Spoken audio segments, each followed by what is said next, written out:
Olá pessoal, nós vamos falar hoje um pouquinho sobre a história do Paraná, extremamente importante e requisitado principalmente nos concursos locais. Veja só, nós vamos abordar um pouquinho sobre origens, conquistas, ocupações, é claro, o ciclo econômico do Paraná, ou os ciclos, e também os caminhos do Paraná que foram formados, fazendo com que grandes cidades, importantes cidades que nós conhecemos hoje, tenham surgido a partir desses caminhos. Vamos entender também um pouquinho ali sobre o que significa o Paraná hoje para o Brasil. E, é claro, as questões fronteiriças. Eu quero agradecer você que está se inscrevendo no canal e curtindo os nossos vídeos. Fico muito feliz, muito agradecido que você está ajudando a construir um canal que vai aprimorar conhecimento, vai ajudar pessoas. E o YouTube entende que a sua inscrição e a inscrição daqueles que ainda não o fizeram, ela é extremamente importante, porque faz com que os assuntos que nós trazemos aqui sejam vistos como relevantes, que vão ajudar no seu conhecimento histórico. Compartilhe, curta e, é claro, deixe o sininho ligado para você não perder nenhuma novidade do canal. E agora vamos ao assunto que nos interessa. Eu sou o professor Macari, com mais um Play História para você. Por isso, produção, bem pertinho aqui, roda a nossa vinheta.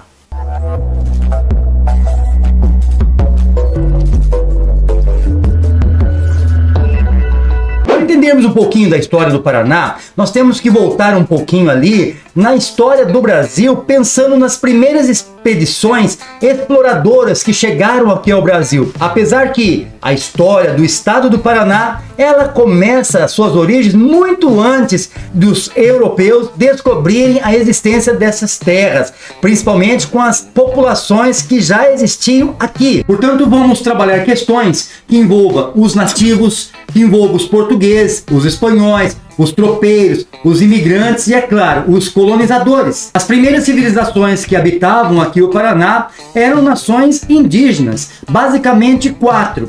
Nós temos aqui os Guaranis, nós temos também os Chetás, tem os Gês, que se dividiam em 2 grupos, que eram os Caingangues e os Xoclens, também conhecidos como botocudos. Agora temos que tomar um pouquinho de cuidado e entender que o termo indígena ou índio, na verdade, tem a ver com a perspectiva que os europeus, ao saírem da Europa e ao se depararem com as terras que hoje são as Américas, eles acreditavam estar nas regiões das Índias. Então eles trataram as civilizações desses locais de indígenas ou índios, mas na verdade são nações nativas, de povos nativos, que aqui já habitavam. A questão da cultura desses povos nativos que viviam aqui, nós vamos tratar em outro momento, em outro vídeo. O relevo paranaense ele é dividido em 4 partes básicas.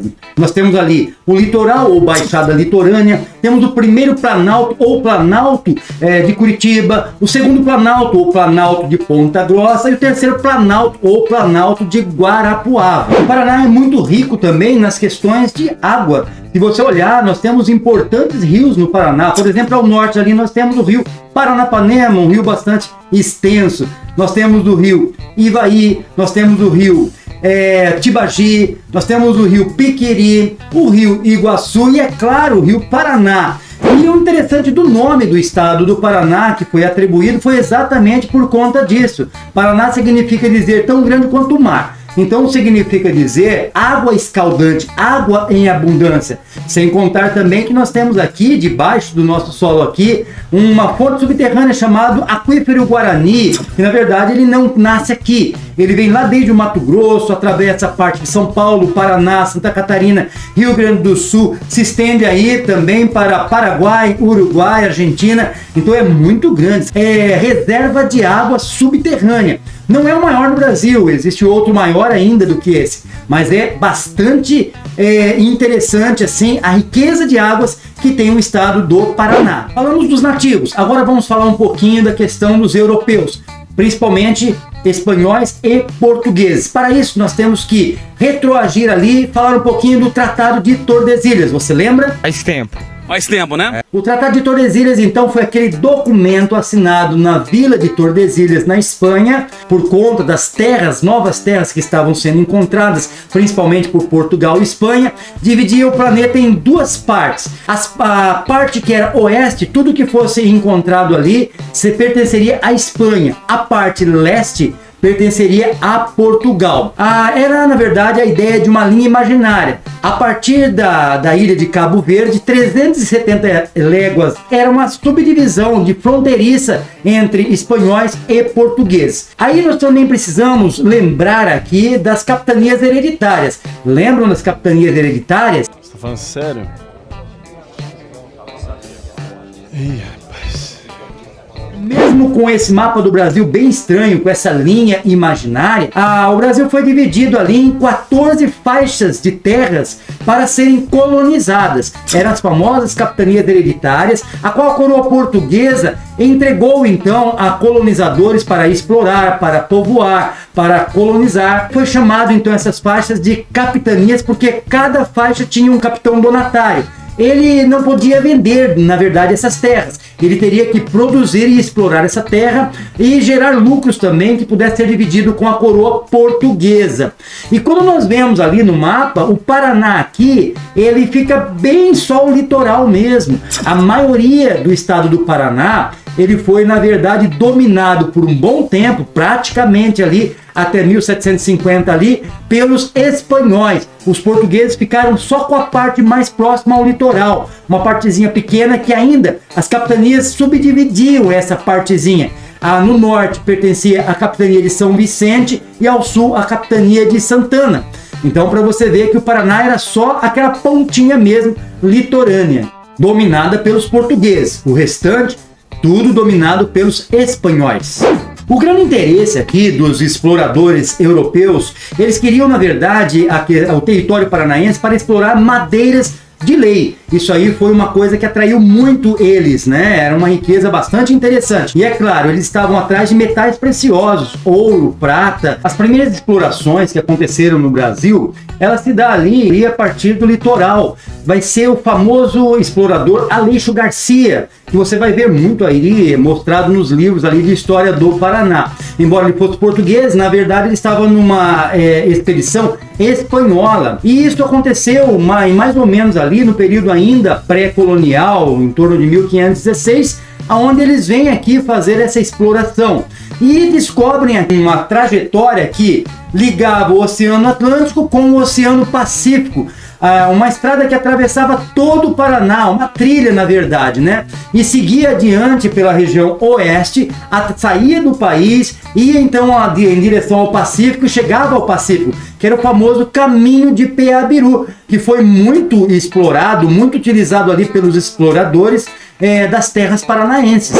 Outro grupo também que aparece aqui explorando, Francisco Chave e Pero Lobo, que também eram exploradores, mas isso já foi mais adiante, em torno mais ou menos de 1535. Se formos olhar bem, todos eles no período ainda pré-colonial. 50 anos depois, já dentro da União Ibérica, em 1585 mais ou menos, onde o Brasil já estava aqui dominado pelos espanhóis, uma vez que existiu a questão da União Ibérica que falamos há pouco. Nós vamos lembrar aqui da bandeira de apreação de Jerônimo Leitão. A bandeira de preação, na verdade, a ideia era prear índios, né? Para vendê-los como escravos. Então, já que não se achava ouro nesse momento ainda, o que vinha pela frente era a ideia, então, dessas capturas de indígenas para fazer dinheiro com eles. Em 1594 nós temos ali a bandeira de preação de Manuel Soeiro.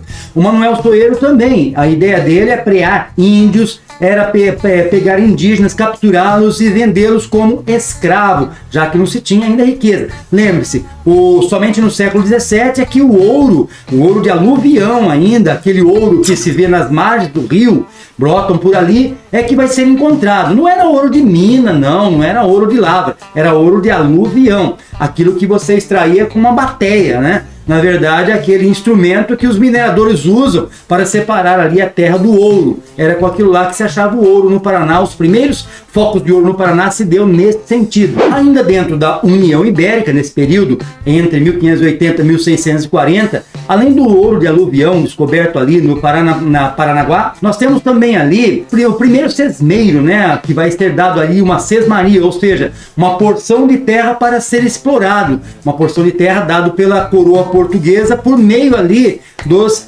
capitães donatários, ali no caso a capitania de São Vicente. Diogo de Unhate foi o primeiro sesmeiro do Paraná que efetivamente ele pegou então essa porção de terra para explorar. Então, no fim da União Ibérica, já em 1646, aonde já voltou novamente o governo português a atuar aqui no leste brasileiro, já também invadindo bastante a questão da linha de Tordesilhas, o Tratado de Tordesilhas, onde eles estão adentrando o Paraná, é fundado então ali por Gabriel de Lara o primeiro pelourinho de Paranaguá, no centro, na praça ali de Paranaguá. Para que serve o pelourinho? O pelourinho era onde era erigido ali um tronco de madeira ou de pedra, onde simplesmente eram levados ali as pessoas consideradas criminosas ou escravos para serem torturados, castigados diante de toda a população. Paranaguá estava crescendo e ela, 2 anos depois, foi elevada na condição de vila. Em 1668 já acontece o mesmo com Curitiba.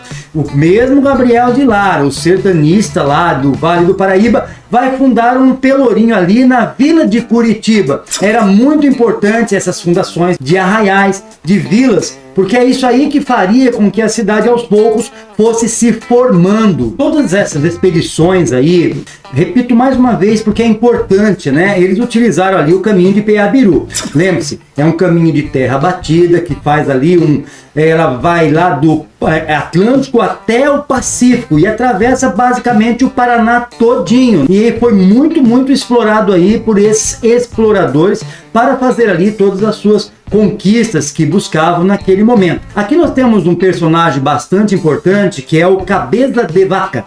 Cabeça de Vaca, é isso mesmo. Em 1541 também foi um grande explorador que usou também o caminho de Peabiru. O Cabeça de Vaca ele vai adentrar as terras paranaenses pelo lado espanhol. O Domingos Irala, que era na verdade o governante espanhol do lado espanhol, vai ter um conflito então com Cabeça de Vaca, que disputava ali também conquistas aqui dentro do Paraná. E é lógico, o Cabeça de Vaca vai acabar levando a vantagem ali e acabando de vez ali com o governante espanhol. Álvar Nunes Cabeça de Vaca, ele foi o primeiro explorador a descrever, por exemplo, as cataratas do Iguaçu. Em outras palavras, o primeiro homem branco ali que vai, né, fazer essa descrição. E é claro, também a questão do Rio Paraguai. Ele também vai ser o primeiro que vai estar ali trabalhando nessa questão da exploração próximo ao Rio Paraguai. Nessas aventuras todas do Cabeça de Vaca, ele acabou se tornando escravo, depois se tornou curandeiro.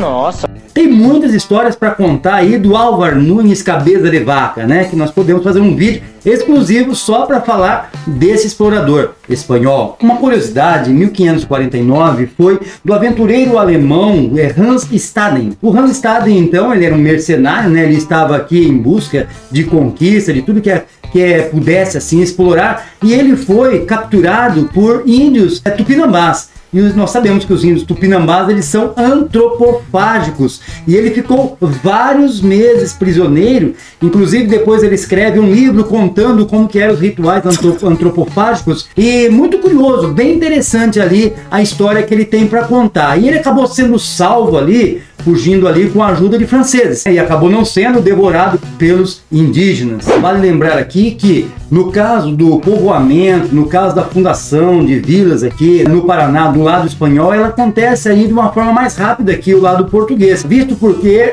eles exploravam muito a mão de obra nativa, escrava principalmente, e todas as riquezas que saíam da terra, que desse para gerar na terra. Isso aí acabou facilitando essa maneira com que eles tinham de explorar, de colonizar, fazer esse tipo de ocupação, era sempre com muito sucesso. Então nós tivemos várias ali ocupações bastante interessantes por parte dos espanhóis. O próprio Aleixo, né, Garcia, ele foi trazido pelos espanhóis, o Cabeça de Vaca. Os portugueses fizeram essas ocupações de forma mais tardias que os espanhóis. Os espanhóis eles estavam muito mais empenhados nessas ocupações, fundando, por exemplo, a cidade de El Guairá, que depois nós vamos conhecer como Guaíra, né? a cidade que nós conhecemos hoje, mas na verdade foi fundada ali pelos espanhóis em 1557. Tem a vila de Oitideiros, ela foi fundada em 1554. Em 1576 ali a vila do Espírito Santo, né, a vila do Espírito Santo. Depois nós temos mais um pouquinho ali em 1608 ali a criação da província de Guairá, que na verdade ali a partir desse momento então da criação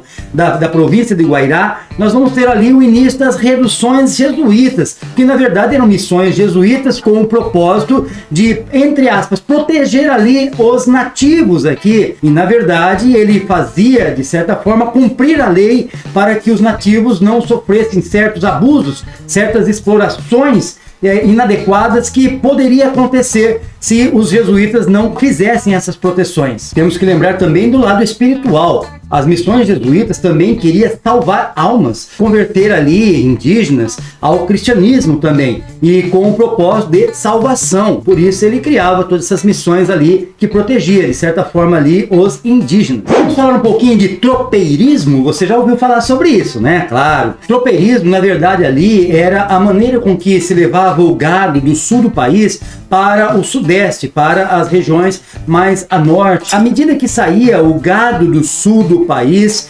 levado ali pelos tropeiros, os tropeiros também não levavam só gado também, eles levavam comida, levavam alimentos, levavam uma série ali de produtos que poderiam ser ali transportados então via as tropas. Só para se lembrar das questões dos tropeiros, nós temos ali que entender que a grande parte do povoamento que foi feito no Paraná, não só em Paraná, mas no Paraná, mas em Santa Catarina, Rio Grande do Sul e até mesmo ali o estado de São Paulo, foi feita a partir desse trabalho dos tropeiros, porque na verdade eles saíam do sul e atravessando os estados, mas veja, ele tinha que parar, fazer as suas paradas para dormir, para descansar, e ali se formava gradativamente comércios. Esses comércios ali depois formavam vilas em torno desses comércios, e no futuro acabaram surgindo importantes cidades dessa rota que os tropeiros saíam do sul para chegar ali mais a norte do Brasil. As cidades hoje conhecidas como Ponta Grossa, Castro,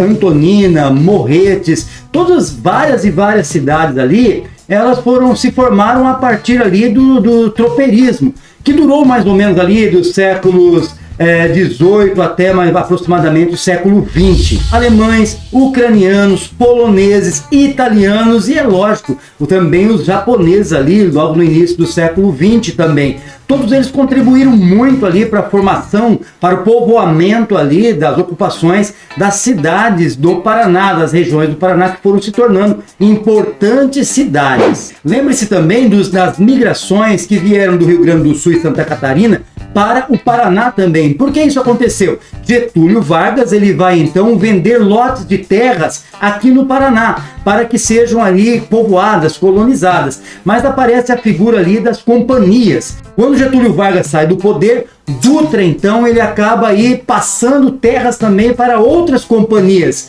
Lembrando também que isso aí tinha participação às vezes de governantes do Paraná. Lá na frente nós vamos ter então ali o João Goulart, o governo federal do momento, que vai fazer ali, criar ali um comitê, uma espécie de comitê para melhor distribuição, melhor ali dessas terras, né, vendas, loteamento dessas terras de uma forma um pouco mais organizada.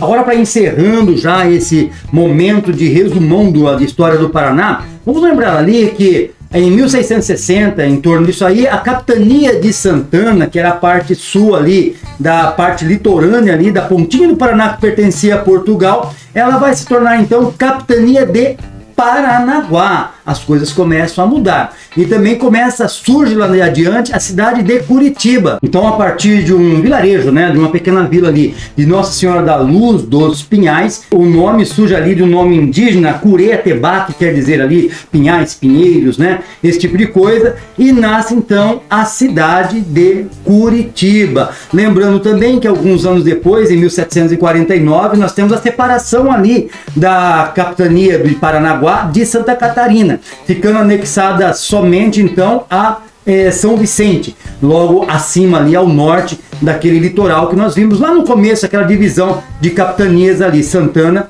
que se torna Paranaguá, e ao norte ali é a capitania de São Vicente. Paraná agora não tem nada a ver mais, nenhuma ligação com Santa Catarina. No século XVII, no século XVIII, nós temos que lembrar ali que foi descoberto o ouro ali nas regiões que vai se tornar ali futuramente as Minas Gerais. E isso vai atrair muitas pessoas do Paraná que vão migrar para lá, fazendo com que verdadeiras cidades fiquem desertas, né? Isso aí vai criar uma certa crise de ocupação aqui no Paraná. Só para relembrar ali os ciclos econômicos do Paraná, que é importante, tá? Lembre-se sempre ali, primeiro ali, apesar de hoje você ver um Paraná todo industrializado, um Paraná cheio de produção de grãos, mas o ciclo que atraía aqui as pessoas para o Paraná era em busca de ouro. E nós tivemos ali, então, nós já falamos ali sobre a descoberta de ouro de aluvião, aquele ouro ali que na verdade ali ficava mais ali nas bordas do rio, né, nas beiras, nos leitos dos rios ali, tirado, extraído às vezes de bateia, né? Então, mas foi um momento no ciclo de ouro que acabou criando ali a cidade de Antonina e Paranaguá. Nós já vimos nesta aula também a questão do tropeirismo, né, que para levar gado ali, né, que atravessava desde o sul do país, o extremo sul do país, até chegar nas regiões ali do sudeste, um pouco mais além, criava-se então aquelas estradas que iam formando ali pequenos vilarejos e posteriormente cidades importantes. Por volta de 1853, no século XIX, nós não podemos esquecer ali que houve o ciclo da erva mate, um produto, uma riqueza extremamente importante para o crescimento e o povoamento, o desenvolvimento do Paraná. Foi a partir dali que o Paraná deixou, por exemplo, de ser comarca do estado de São Paulo. E mais, houve um desenvolvimento muito grande ali das vias férreas, das estradas de chão e também o uso das navegações ali para transporte de mercadorias. Depois, na sequência, nós tivemos ali o ciclo da madeira, que atraiu muitos e muitos imigrantes para cá, inclusive os ingleses, que acabaram formando núcleos ali de povoamento no Paraná e a exploração empresas madeireiras aqui no Paraná. Já no século XX, nós tivemos ali o ciclo do café, que atraiu muitos paulistas, mineiros, atraiu pessoas de vários lugares do Brasil, como do Nordeste, por exemplo, inclusive imigrantes estrangeiros aqui para a exploração do café, principalmente na parte norte do Paraná, onde foi bastante ali feito plantios de café, que era uma grande riqueza a título de exportação importantíssima para a economia paranaense. Nas regiões oeste e sudoeste do Paraná, nós tivemos ali uma migração muito forte dos gaúchos.